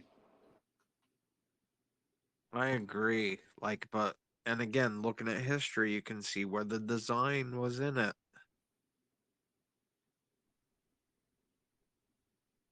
We're a highly influenced like society, and if you look at the mid to late 50s, you can see where it happened.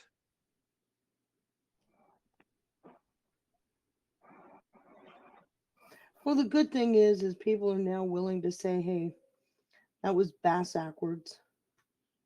We Yep. got to change." That's not a bad thing. It wasn't so long ago we were all watching the purple pill on the commercial and the pill for the women to end a pregnancy on the next commercial after that. It wasn't that long ago. That's true.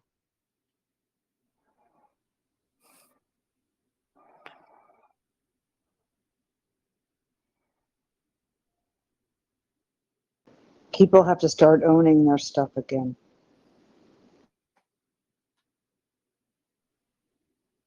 Owning their stuff.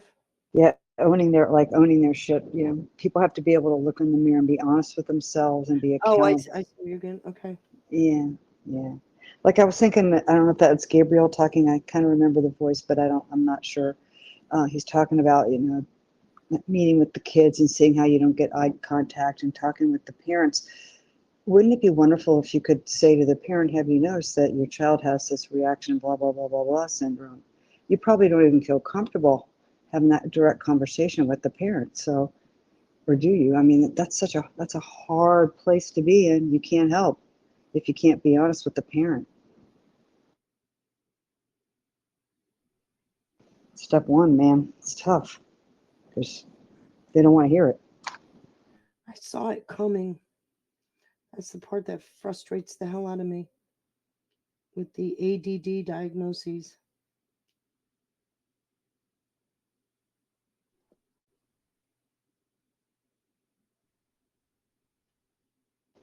I believe it.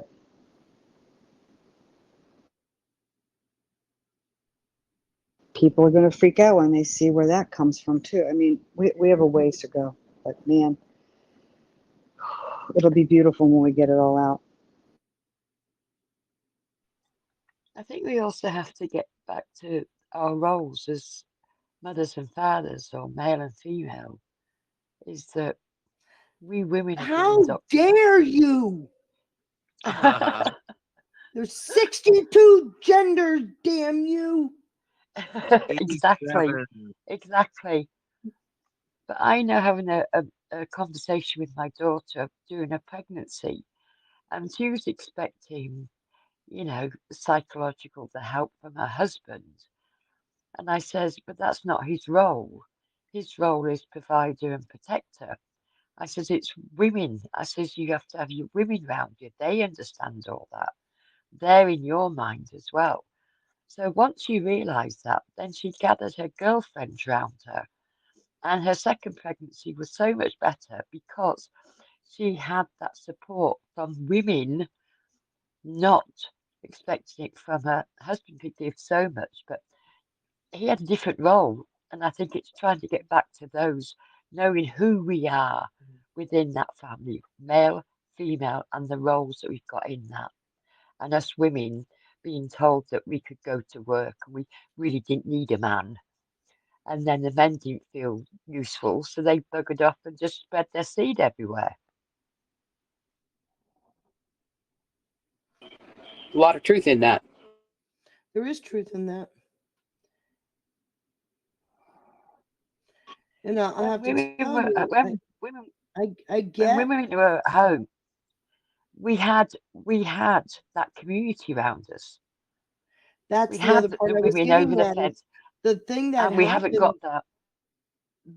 The thing that happened though is we literally started leaving our extended family behind and moving to other places. Bingo. Kind of isolated people.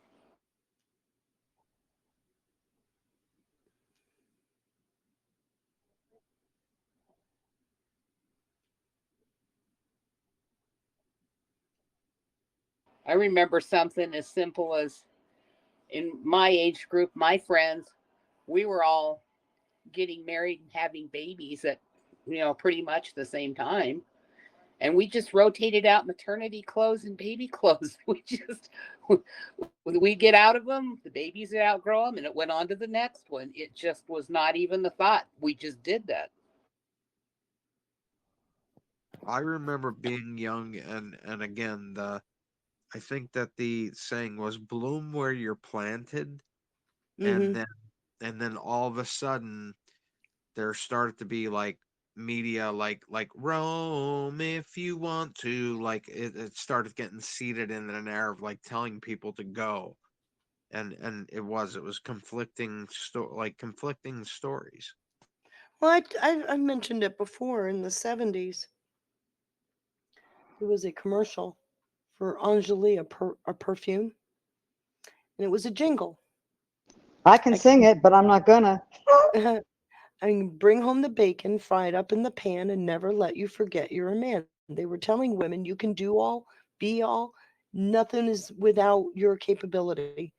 So it literally framed the mind of a single parent can handle everything, even though it is impossible to be a mom and a dad. Um, it's impossible. We did. We fell for it. We fell for it. Hook, line, and sinker. And look at the generations below us that have paid for that. Yeah. Mine was like Twisted Sister. We're not going to take it right to fight back against teachers and stuff, things like that. I see you doing that, Eddie. I just do. I used to love Twisted Sister, and then as time went on, like you learn, like you look at Dee Snider. I mean, he was nothing but an activist, nothing but a beta male, and like we all thought he was God. He was my first concert, and he got arrested at that concert because some black kid stood up and he was dressed like Michael Jackson, and they put the spotlight on him, and someone complained. Now, he didn't really like dog on him, but yeah, the Amarillo police arrested him after the concert. Wow.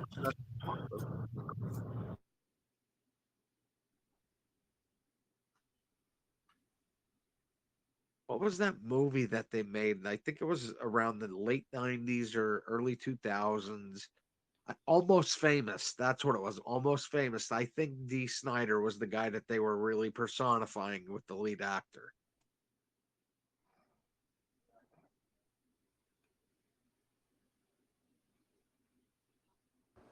We're really lucky as a species. This only went through about 40 or 50 years. There's still a chance to turn it around. You're not kidding. God said, let them have a taste of this, see what they learn from it. Remember the apparition from Our Lady of the Good Success? Woe to the children of the latter part of the 20th century. She said that in 1609. And the all chickens come home and to roost. everything that we saw happen in the 20th century was in those apparitions. Yeah, those chickens came home to roost. Well, here's the problem. In the Bible, woe is not just any word. It's a condemnation. Yep. And it's serious.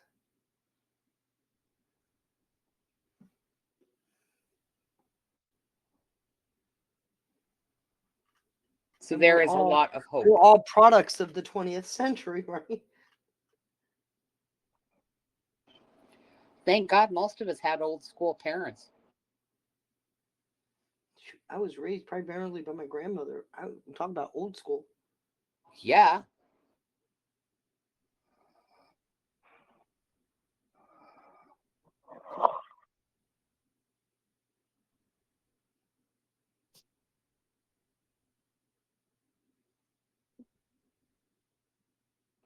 We have hope.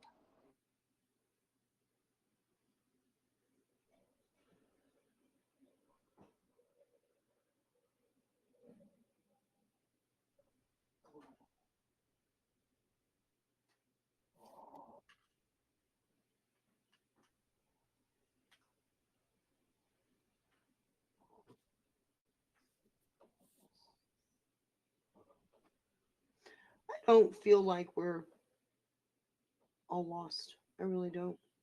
No.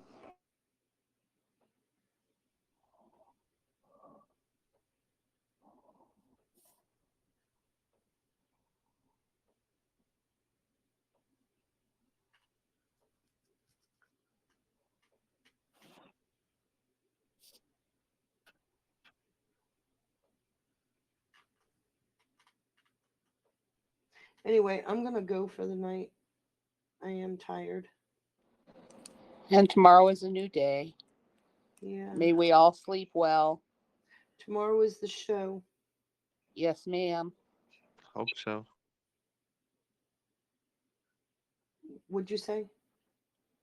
I thought I misunderstood you. I just said hope so. I thought you were talking about No. something non-specific. Tomorrow I do a live chat. We recorded. It's on Rumble. Oh, okay. What time is that? 4 o'clock? Yes. So everyone, have a good night. Have a very good night, And everybody. we'll visit with you tomorrow. God bless. Thanks all. Good night.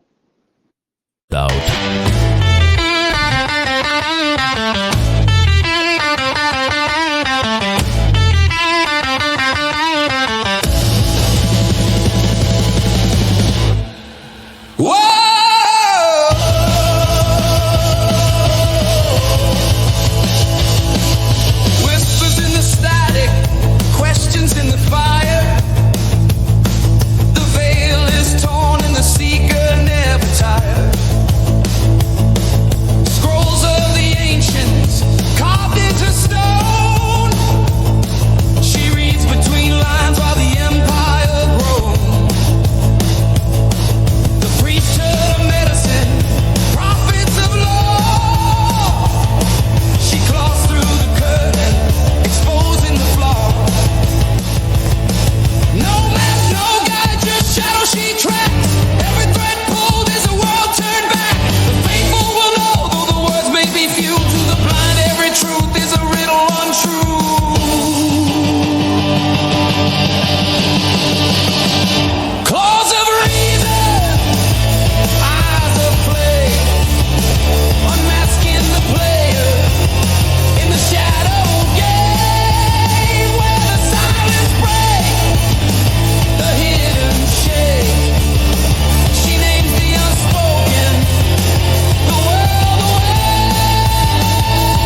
asking the players in the shadow game, where the silence breaks, the hidden shakes. She names the unspoken